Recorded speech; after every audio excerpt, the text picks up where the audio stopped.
الشیطان الرجیم بسم اللہ الرحمن الرحیم ان الحمد للہ والصلاة والسلام علی رسول اللہ اما بعد فقد قال اللہ تبارک وتعالی فی القرآن المجید اعوذ باللہ من الشیطان الرجیم بسم اللہ الرحمن الرحیم شہر رمضان الذی انزل فیہ القرآن ہدی للناس وبینات من الہدی والفرقان فمن شہد منکم الشہر فلیصم صدق اللہ العظیم۔ اللہ رب العالمین کا فضل و کرم ہے کہ اللہ رب العالمین نے ہم پر جو برکتیں اور رحمتیں نازل کی ہیں اور ان تمام نعمتوں، برکتوں اور رحمتوں کا نزول ہم پر مسلسل جاری ہے، وہ ساری ہے۔ ناظرین، آپ کے علم میں ہوگا کہ رمضان کا مہینہ جو ہے وہ قریب تر ہے، اور نبی مہربان صلی اللہ علیہ وسلم رمضان کے مہینے کے آنے سے پہلے ایک دعا فرمایا کرتے تھے کہ اللہم بلغنا رمضان، اور نبی صلی اللہ علیہ وسلم نے اس دعا کی تعلیم صحابہ کرام کو بھی دی، اور تعلیم دینے کی جو خاص وجہ تھی وہ یہ وجہ تھی کہ رمضان کے مہینے میں جو اللہ رب العالمین اپنی خصوصی رحمتیں اور برکتیں نازل فرماتا ہے،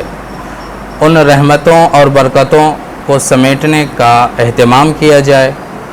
اور اللہ رب العالمین کی طرف سے جو ایک خاص پیکج مومنین کے لیے دیا جاتا ہے، اس سے تمام مومنین جو ہے وہ استفادہ حاصل کر سکیں۔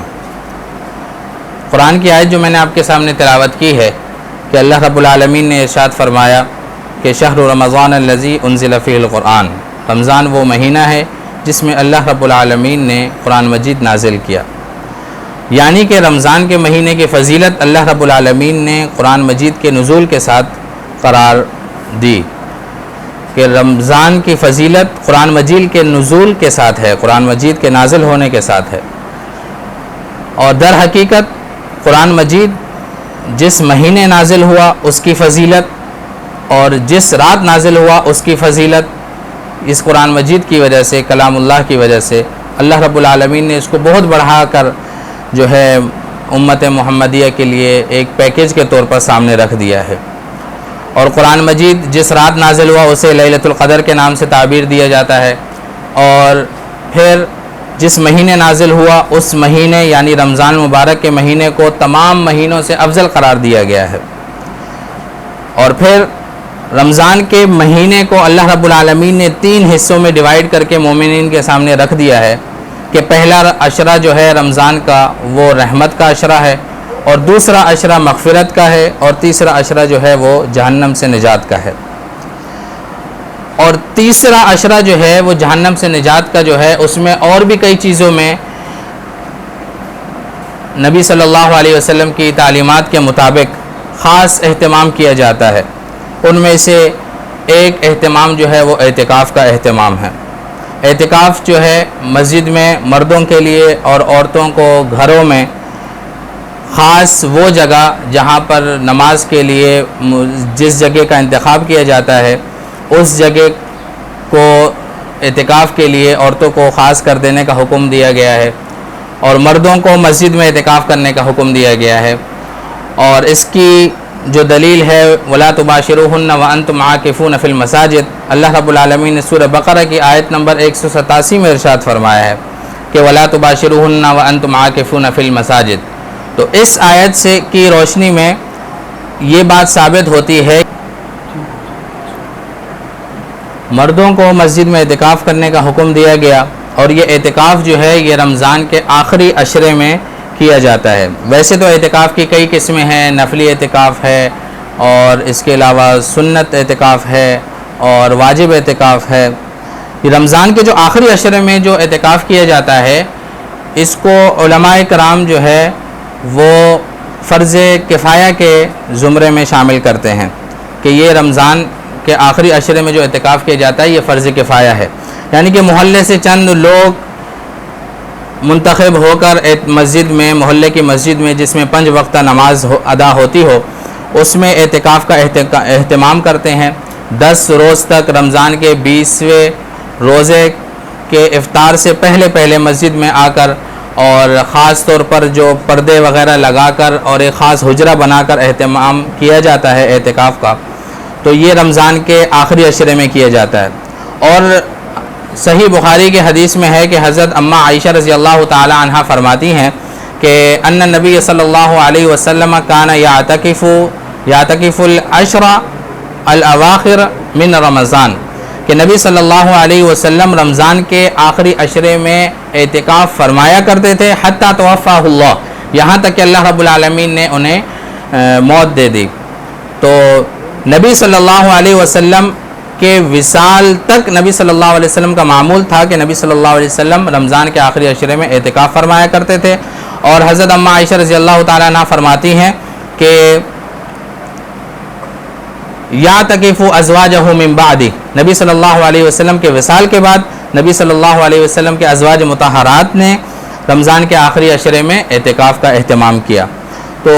صرف ایک موقع ایسا آیا کہ نبی صلی اللہ علیہ وسلم رمضان کے مہینے آخری عشرے میں اعتکاف نہ کر سکے، پھر نبی صلی اللہ علیہ وسلم نے اسے شوال کے مہینے میں ادا کیا۔ تو اعتکاف کی ویسے بہت ساری فضیلتیں ہیں کہ صحیح معنی میں اعتکاف کرنے والا شخص جو ہے وہ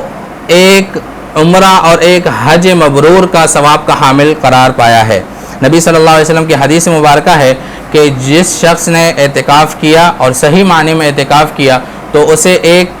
مقبول حج اور ایک مقبول عمرے کا ثواب ملتا ہے۔ اور اس کے علاوہ اعتکاف در حقیقت آپ کے علم میں ہوگا کہ معتکفین کے لیے، جو اعتکاف میں بیٹھنے والے ہیں، ان کے لیے ایک بہترین تربیت کا ایک ذریعہ ہوتا ہے۔ ویسے تو پورا رمضان کا مہینہ ایک تربیت کا ذریعہ ہے تمام مومنین کے لیے کہ رمضان کے مہینے میں جو تقوی اختیار کرنے کا خاص اہتمام کیا جاتا ہے، روزے رکھے جاتے ہیں، اللہ رب العالمین کی عبادت کی جاتی ہے، نیکیوں کی طرف خاص طور پر ایک ترجیحات ہوتی ہے اور ایک رغبت ان کے اندر پائی جاتی ہے۔ تو اس میں بھی پھر خاص کر کے رمضان کے آخری عشرے میں جو اعتکاف کرنے والے معتکفین حضرات ہوتے ہیں، وہ معتکفین حضرات کی خاص جو تربیت ہوتی ہے 10 روزے میں، کہ خاص ہو کر وہ اللہ رب العالمین کی عبادت میں مصروف ہو جاتے ہیں، اور پھر وہ جب رمضان ختم ہونے کے بعد جب وہ نکلتے ہیں معاشرے میں تو وہ ایک تربیت یافتہ ہو کر نکلتے ہیں۔ اور اس میں جو معتکفین کی کیفیت ہوتی ہے، اشراق کا اہتمام کرنا، اوابین کا اہتمام کرنا، اور اس کے علاوہ صلاۃ تسبیح اور دیگر نوافل کا اہتمام کرنا، اور نیکیوں میں ایک خاص طریقے سے آگے بڑھ کر نیکیوں کا میں عمل کرنا، یہ معتکفین کی خاصیت ہو جاتی ہے، اور جس بنا پر وہ ایک تربیت کے حامل بن جاتے ہیں۔ تو اور اس کے علاوہ اعتکاف میں بیٹھنے والا شخص جو ہوتا ہے وہ فضول باتوں سے اجتناب کرتا ہوا اس حدیث کا مصداق ٹھہرتا ہے کہ نبی صلی اللہ علیہ وسلم نے ارشاد فرمایا کہ من حسن اسلام المرء ترکہ ما لا یعنی، کہ اعتکاف میں بیٹھنے والا شخص جو ہے وہ فضول باتوں سے بچ جاتا ہے۔ تو اس حدیث کا مصداق ٹھہرتا ہے کہ نبی صلی اللہ علیہ وسلم نے ارشاد فرمایا کہ مرد کے، مومن بندے کے بہتر اسلام وہ ہے کہ وہ مالا یعنی فضول چیزوں کو چھوڑ دے۔ والذین هم عن اللغو معرضون، اللہ رب العالمین نے 18ویں پارے میں ارشاد فرمایا ہے مومنین کی صفات میں کہ مومن کی صفت یہ ہے کہ وہ لغو باتوں سے، فضول باتوں سے اجتناب کرتا ہے، اور یہ کیفیت جو ہے اعتکاف والے شخص کو میسر آتی ہے۔ لیکن عام طور پر جو آج کل کا جو ماحول نظر آ رہا ہے، جس سے اجتناب کرنے کی سخت ضرورت ہے کہ معتکفین جو ہے وہ اپنے اعتکاف کا جو دورانیہ ہے 10 روزہ، اس میں موبائل فون کا استعمال ختم کر دیں، اور کم سے کم زیادہ سے زیادہ اتنا ہو کہ وہ سادہ سا موبائل رکھیں، گھر سے کسی ضروری چیز منگوانی ہو یا کسی خاص ضرورت کو مد نظر رکھتے ہوئے موبائل کا استعمال کریں، باقی موبائل کے استعمال سے، سوشل میڈیا کے استعمال سے بالکل اجتناب کریں، تو پھر صحیح معنی میں جا کے اعتکاف کا جو مقصد ہے وہ مکمل طور پر ادا ہوگا۔ اعتکاف کا خاص مقصد میں نے جیسے ذکر کیا کہ اللہ رب العالمین کے قریب ہونا ہے، تقوی اختیار کرنا ہے، اور زندگی کا مقصد ہی یہی ہے، مومن بندے کی زندگی کا مقصد کہ بندہ متقی ہو جائے، تقوی اختیار کر لے، اور تقوی اختیار کرنے کے لیے ہی رمضان کے مہینے کو مرتب کیا گیا ہے، روزے کا اہتمام کیا گیا ہے۔ اللہ رب العالمین نے ارشاد فرمایا یا ایھا الذین آمنوا کتب علیکم الصیام کما کتب علی الذین من قبلکم لعلکم تتقون، روزے اے ایمان والو تم پر روزے فرض کیے گئے ہیں جس طرح کے تم سے پہلے لوگوں پر روزے فرض کیے گئے تھے، کس وجہ سے؟ لعلکم تتقون، شاید کہ تم تقوی اختیار کر لو، متقی بن جاؤ، پرہیزگار بن جاؤ، اللہ سے ڈرنے والے بن جاؤ۔ اور انسان کی پوری زندگی جو ہے وہ پوری زندگی اگر تقوی اس کے اندر موجود نہ ہو تو بالکل بیکار ہے، پورا ہر زندگی کا ہر عمل جو ہے تقوی کے بغیر جو ہے وہ بالکل ناکام ہے۔ جیسے اللہ رب العالمین نے دوسری جگہ ارشاد فرمایا کہ لن ینال اللہ لحومها ولا دماؤها ولکن ینالہ التقوی منکم، اللہ رب العالمین کو تمہارا نہ خون پہنچتا ہے اور نہ قربانی کے جانور کا گوشت پہنچتا ہے، کوئی چیز نہیں پہنچتی، صرف اور صرف تقوی پہنچتا ہے۔ اور نبی صلی اللہ علیہ وسلم نے حجۃ الوداع کے موقع پر بھی جو ارشاد فرمایا تھا کہ کسی اجمی کو کسی عربی پر، کسی عربی کو کسی اجمی پر، کسی کالے کو کسی گورے پر، اور کسی گورے کو کسی کالے پر کوئی فضیلت، کوئی فوقیت حاصل نہیں ہے سوائے یہ کہ جو تم میں سے تقوی اختیار کرنے والا شخص ہو۔ اور قرآن کی ایک آیت ان اکرمکم عند اللہ اتقاکم، کہ تم میں سے اللہ کے نزدیک معزز بندہ وہ ہے، عزت والا بندہ وہ ہے جو تقوی اختیار کرے۔ تو یہ رمضان کا پورا مہینہ اور خاص طور پر اعتکاف کی جو تربیت ہے وہ اسی بنا پر ہوتی ہے کہ بندہ متقی بن جائے، تقوی اختیار کرنے والا بن جائے، اور یہ تقوی اختیار کر کے پھر جب وہ معاشرے میں نکلتا ہے تو اس اعتکاف کا اس پر ایک اثر رہتا ہے، اور اس اثر کو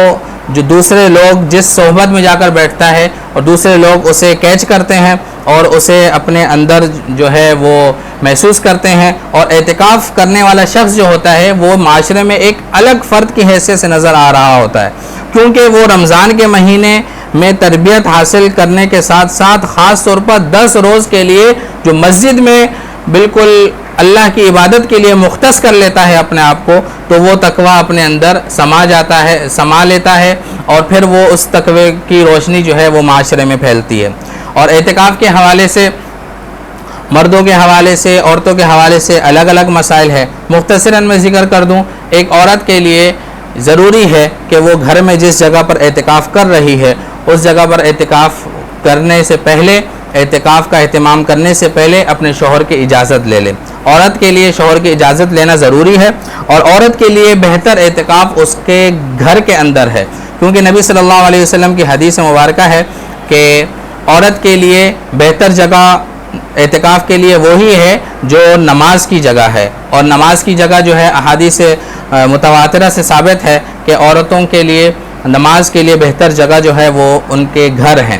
تو لہٰذا یہ معلوم ہوا کہ عورتوں کو اعتکاف اپنے گھر میں ادا کرنا چاہیے، لیکن بشرط یہ ہے کہ شوہر کی اجازت موجود ہو۔ شوہر کی اجازت نہ ہو تو اعتکاف کرنے کی اجازت نہیں ہے۔ باقی مرد حضرات جو ہیں وہ مسجد میں اعتکاف کرتے ہیں، اور ان کے پھر مختلف قسم کے مسائل ہیں۔ مسجد کے اندر سے جب باہر وضو کرنے کے لیے آتا ہے، مسجد کے احاطے سے جب باہر آ جاتا ہے تو اس کو کلام کرنے کی اجازت نہیں ہوتی، اور اسے کسی شخص سے بات کرنے کی اجازت نہیں ہوتی۔ مسجد کے اندر بھی لغو باتوں سے اسے روکا جاتا ہے۔ ایک اجتماعی عبادت کی فضا قائم ہوتی ہے، جس بنا پر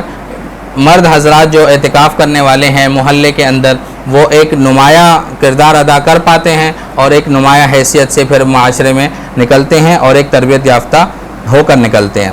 تو اعتکاف کرنے والا شخص جو ہے وہ خلوص نیت کے ساتھ، خاص نیت کے ساتھ اللہ رب العالمین کی عبادت میں جو مصروف رہتا ہے تو وہ ایک حج اور ایک عمرے کے ثواب کا حامل ہوتا ہے۔ اللہ رب العالمین سے دعا ہے کہ اللہ رب العالمین ہم سب کو رمضان کے مہینے کو پا لینے کی توفیق عطا فرمائے، اور رمضان کے مہینے کے آخری عشرے میں اعتکاف کرنے کی توفیق عطا فرمائے۔ اللہ رب العالمین ہم سب کو رمضان کی تمام رحمتیں اور برکتوں کو سمیٹنے کی توفیق عطا فرمائے۔ وآخر دعوانا ان الحمد للہ رب العالمین۔